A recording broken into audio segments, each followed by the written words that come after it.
নিয়েছেন। তো আমি বিশেষ করে বলবো, আমরা যে সমষ্টিতে আছি সেটা হচ্ছে পূর্বতন রাতাবাড়ি সমষ্টি, এবং সেটা ডিলিমিটেশনের পর বাংলাদেশ বুঝবেন স্যার, রাতাবাড়ি সমষ্টি ছিল, সেটা ডিলিমিটেশনের পর সেটা রামকৃষ্ণ 14,000 ভোট রয়েছে। তার মধ্যে 78 থেকে 79,000 মুসলিম ভোট হবে, 1,35,000 হিন্দু ভোট হবে। এই হিন্দু ভোটগুলোর মধ্যে বাগান ভোট রয়েছে, মিউনিসিপ্যালিটি বোর্ড আমাদের রয়েছে। তো আমরা যদি এই রাতাবাড়িকে নিয়ে যদি আমরা চিন্তা করতে হয়, তাহলে আমরা সামান্য যদি আমরা 2016 সালের বিধানসভা নির্বাচন থেকে যদি আমরা একটু পর্যালোচনা করি, তাহলে চিত্রটা মোটামুটি আমাদের সামনে উঠে আসবে। 2016 সালে এখান থেকে 900 ভোট, এবং তৎকালীন সময়ে ইউডিএফ এর একজন প্রার্থী রাজেশ্যাম বিশ্বাস এমপি ছিলেন, তার ছেলে বোধহয় প্রার্থী ছিলেন, এবং অখিল রঞ্জন তালুকদার কংগ্রেসের প্রার্থী ছিলেন। দুজনে মিলিয়ে কিন্তু 53,600 ভোট পেয়েছিলেন, আর কৃপানাথ মালা পেয়েছিলেন 53,900 ভোট। এই যে আমাদের স্কোর ছিল 2016 সালে, তারপর 2019 সালে আমাদের আপনার উপনির্বাচন হয়েছে, 2019 সালের লোকসভা নির্বাচন হয়েছে, 2021 সালের বিধানসভা নির্বাচন হয়েছে, 2024 সালের লোকসভা নির্বাচন, এবং শেষ আমাদের 2025 সালের যে পঞ্চায়েত নির্বাচন। সেই পঞ্চায়েত নির্বাচনে কিন্তু রাতাবাড়ি সমষ্টিতে 53,000 2016 সালে যে ভোট ছিল, তার কিন্তু গন্ডি আমরা পেতে পারি। পেয়েছে 2021 সালে 87,000 ভোট, গত লোকসভা নির্বাচনে 1,17,000 ভোট পেয়েছে। থেকে যদি দলকে টেনে আনতে হয়, তাহলে এভাবে গতানুগতিক ভাবে সভা সমিতি করে দলকে এখানে সম্ভব হবে। অনেক কথা আছে, যখনই ভোট হয়, যদি আমরা সংখ্যালঘু মুসলিম ভোটকে ক্যাপিটালাইজ করে যদি আমরা ফাইট করতে হয়, তাদেরকে পুঁজি করে যদি আমাদের ফাইট করতে হয়, তাহলে আজকাল কিন্তু মুসলিম সংখ্যালঘু, যদিও অন্যান্য বিজেপি বা অন্যান্য দলরা, এমনকি আমাদের মুখ্যমন্ত্রী বলে থাকেন যে আমাদের সভাপতি দুবড়িতে সভাপত, সেখান থেকে সভা সমিতি আরম্ভ করো, স্থিতি কিন্তু সেইভাবে নয়। রাতাবাড়িতে সেই ধারণা করলে ভুল হবে। আমরা দেখেছি বিগত লোকসভা এবং পঞ্চায়েত নির্বাচনে এখানে উল্লেখযোগ্য সংখ্যক পঞ্চায়েত ভোটে উল্লেখযোগ্য সংখ্যক সংখ্যালঘু ভোট কিন্তু বিজেপির দখলে চলে গিয়েছে, বিজেপির অনুকূলে গিয়েছে। তার পিছনে কারণ অনুসন্ধান করতে হবে। মুসলিম ভোটকে ক্যাপিটালাইজ করে সেখানে সেটা সম্ভব হবে না, কারণ আমরা দেখেছি যে বিগত লোকসভা নির্বাচনে এবং পঞ্চায়েত নির্বাচনে এখানকার বিজেপি প্রার্থী এবং সরকারের প্রার্থী যারা ছিলেন, তারা মানুষকে হুমকি দিয়েছেন। এখানে আমাদের পাহাড়ি অঞ্চলে অনেক মানুষ বসবাস করে, যারা পাট্টালেন্ডে রয়েছে, এমনকি একাংশ মানুষ বনাঞ্চলে রয়েছেন বলেও বিজেপি অভিযোগ করেছে। এই সমস্ত ভয় ভীতি দেখিয়ে, আরো অন্যান্য সুযোগ সুবিধা দেখিয়ে, নানা ধরনের প্রশাসনিক ষড়যন্ত্র করে পঞ্চায়েত নির্বাচন এবং লোকসভা নির্বাচনে এখানে আমাদের প্রার্থীকে হারার মুখ দেখতে হয়েছে। তো আমি অনুরোধ করবো, বিশেষ করে আমাদের আজকের অবজারভার যিনি আছেন, আপনারা জেলা কংগ্রেসের পক্ষ থেকে হোক বা প্রদেশ কংগ্রেসের পক্ষ থেকে হোক, এখানে 2 জন অবজারভার আপনারা নিয়োগ করুন।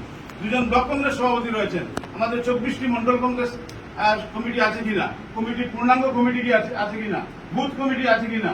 যিনি যুব কংগ্রেসের সভাপতি এখানে বক্তব্য দিয়েছেন, তিনি বলেছেন যে আমাদের যুব কংগ্রেস কমিটি এপ্রুভ হয়নি, ব্লক লেভেল কমিটি কি আছে না, সেটা আপনি পর্যালোচনা করুন। আমরা কাউকে সন্তুষ্ট করার উদ্দেশ্যে বক্তব্য দিয়ে লাভ নেই। 2 মাস পরে এখানে নির্বাচন হবে, 6 মাস পরে আজকে এখানে দাঁড়িয়ে বলবো এখানে প্রার্থী জিতবে, এখানে 50,000 1 লক্ষ ভোট পাবে, সেটা বাস্তব কথা নয়। সেটা যদি বাস্তবে আমরা যেতে হয়, তাহলে সংগঠনকে এখানে ডেলে যেতে হবে, এবং সংগঠনকে ডেলে যেতে হলে স্যার এভাবে 1-2 দিন আসে, আপনি ক্ষমা করবেন আমাকে, এভাবে 1-2 দিন এসে ঝটিকা সুপার করে সংগঠন কিন্তু এখানে আপনি ঘুরে দাঁড়াতে পারবেন না। এখানে জেলা কংগ্রেস অথবা রাজ্য কংগ্রেসের যদি 100 জন 150 জন কমিটিতে যদি আমার স্টেট কমিটি তৈরি করা হয়, আর 100 জন যদি জেলা কংগ্রেস কমিটি গঠন করা হয়, এত লোকের তো প্রয়োজন নেই। জেলা কংগ্রেস কমিটিতে 2 জন 2 জন করে আমি ব্লকের দায়িত্ব দিই, ব্লক সভাপতির সঙ্গে তারা বসুক, আলোচনা করুক, একটি মন্ডল পরিদর্শন করুক, একটি বুথ তারা পরিদর্শন করুক, পরিদর্শন করে বাস্তব চিত্রটা সেটা উঠে আসুক। সেখানে ওই মন্ডল অর্গানাইজেশন আছে কিনা, সেখানে মাইনরিটি কংগ্রেস আছে কিনা, সেখানে ওবিসি আছে কিনা, সেখানে এত কমিটি থাকা সত্ত্বেও আজকে যদি আমি আজকে প্যারেন্ট কংগ্রেস রয়েছে, আজকে ওবিসি রয়েছে, এসসি রয়েছে, মাইনরিটি মোর্চা রয়েছে, যুব কংগ্রেস রয়েছে, মহিলা কংগ্রেস রয়েছে, এনএসইউ রয়েছে, আজকে ছোট্ট একটা পরিসরে আমরা এখানে সভা করার কথা। সমস্ত সংগঠনের কর্মকর্তারা উপস্থিত থাকবে, 500, 600, 700 লোক আমাদের যে কোনো মুহূর্তে আমরা জমা করতে পারবো। এই বাস্তব উপলব্ধি থেকে যদি আমরা চিন্তা করি, তাহলে 2026-এ যে নির্বাচন হবে, মানুষ কংগ্রেস মুখী আছে। এখানে আরো বিভিন্ন সমস্যা হয় স্যার, এখানে যখন কোনো সমস্যা এখান থেকে যখন বিজেপির নেতৃবর্গরা যখন কোনো মানুষদেরকে প্রেসার দিয়ে বিভিন্ন ধরনের থানার মাধ্যমে মানুষকে হ্যারাসমেন্ট করা আছে, তখন আমরা বিগত দিনে জেলা কংগ্রেসের কোনো ভূমিকা আমরা দেখিনি। বিগত দিনে জেলা কংগ্রেসের নেতৃবৃন্দরা এখানে এসে শক্তভাবে যদি আজকে দাঁড়িয়ে এদের পাশে দাঁড়িয়ে যদি কথা বলতো, তাহলে এই অঞ্চলের সংখ্যালঘু মানুষ বলুন আর নির্যাতিত মানুষ বলুন, তারা কংগ্রেসের পক্ষে আসলে ভয় পেত। এটা ঠিক কিনা?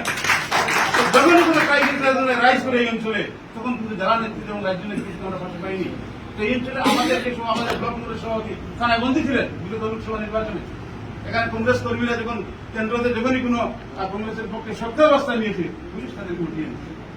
এই অঞ্চলের নেতৃত্ব যারা আছেন তারা থানায় গিয়ে এই বিধায়কের সম্মুখে বা বিধায়কের প্রশাসনের সম্মুখে কিন্তু তারা কোনো কাজ করতে পারেনি। তো আজকে জেলা নেতৃত্ব এবং রাজ্য নেতৃত্ব ক্ষেত্রে যদি আমাদের এখানে ইনচার্জ মধ্যে থাকেন, জেলা কংগ্রেসের যদি শক্ত ভূমিকা থাকতো, তাহলে কালেক্টিভ লিডারশিপের মাধ্যমে আমরা হয়তো প্রশাসন ধরে নিত যে এখানে এই অঞ্চলের মানুষ আজকে যদি আজকে এখানে জেলা কংগ্রেস সভাপতি এসে ডাক দেন যে আমার এই কংগ্রেস কর্মীকে কেন থানায় উঠিয়ে আনা হয়েছে, আর 500 কংগ্রেস কর্মী তার সঙ্গে থানায় ছুটে যেত।